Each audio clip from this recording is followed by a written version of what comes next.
right, happy Saturday evening, everybody. Shawnee Mack here, and they're singing an unusual song at Children's Mercy Park. Sporting Kansas City manager Peter Vermes says his club has to focus on making the playoffs. That is a switch for a club that hasn't missed the MLS postseason since 2010. Sporting's match against Dallas FC begins at 7:30 this evening. Old Vermes must be grinning a little bit, maybe, knowing his team is getting a little healthier. Roger Espinoza and Eric Hurtado both expected back in the lineup tonight as both players were removed from the team's injury report this week. However, the Blues are expected to play Dallas FC tonight without midfielder Ilya Sanchez, who's been suspended for too many yellow cards. Vermes says overall his team is ready to play, and it's good timing since they've won only 6 times this season. It helps in many ways, but right now I think the guys, they understand that they've had 2 good games to keep building from there, but we also have a big opponent coming up, and it's not going to be an easy match by any means. Now, talk about an easy match. Sporting's annual media game will also be tonight. Several of your Fox 4 favorites will be on the pitch. The real soccer match against Dallas starts at 7:30. And by the way, if you love the Blues, you got to see this game or you're out of luck for a while. Sporting doesn't come home again till August 10th against Real Salt Lake. Baseball now. The Royals have second-half momentum, having won 6 of 8 since the All-Star break. This morning, the front office sent reliever Willie Peralta to AAA Omaha. His ERA has swollen to nearly 6 runs allowed per game. In exchange, general manager Dayton Moore calls up right-handed reliever Josh Stallmont. This guy can supposedly throw it 100 miles an hour. I can't wait to see him. As for tonight, the Royals are about to get started in Cleveland. They will in about 20 minutes. Righty Jake Junis getting the call for Ned Yost, and the Royals hoping to improve on Junis's 5-8 record. He's dropped 6 of his last 10 decisions. After tonight, the Royals play one more in Cleveland before heading to Atlanta for a pair against the Bravos.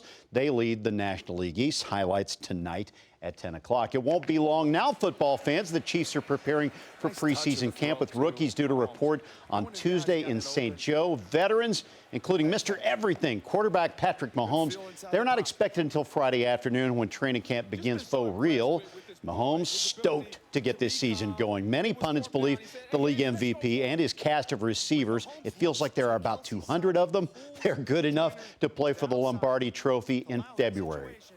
Get all those guys in, and we have so many weapons. It's going to be nice. I mean, we're going to get to rotate those guys through, and they'll be able to kind of keep each other fresh. But we're so deep at all positions, so I'm excited just to have that depth and those guys out there working.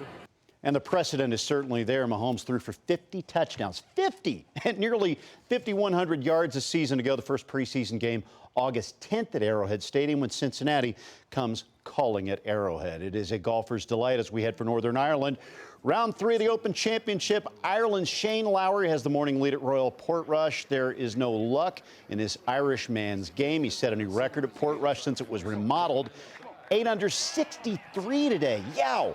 When you can roll it up close like this, like he did on the par 4 10th, it's easy to know why he's leading at 16 under for the championship. It's a 4-shot lead over England's Tommy Fleetwood. By the way, tee times for Sunday have been moved up to avoid bad weather. Bad weather in the British Isles, imagine that. Leaders will go off around 7:45 Kansas City time tomorrow morning. Put on the coffee now. We wrap up with NASCAR. In the stock car world, fans are craving an ice-cold Busch.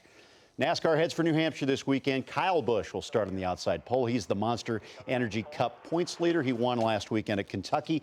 2012 Cup Series champion Brett Keselowski starts up front tomorrow at 2 o'clock. NASCAR has only 6 events remaining until the Cup Series playoffs begin. By the way, if you love boxing, you'll want to see Harold Kuntz's report tonight, because the sons of some pretty amazing boxing names, legends of old, were in town this week, and they had a lot of interesting things to share and say, and Harold will get us caught up with that tonight at 9. Ah, very cool. Yeah. Thanks for the tease. Appreciate it. Thank you.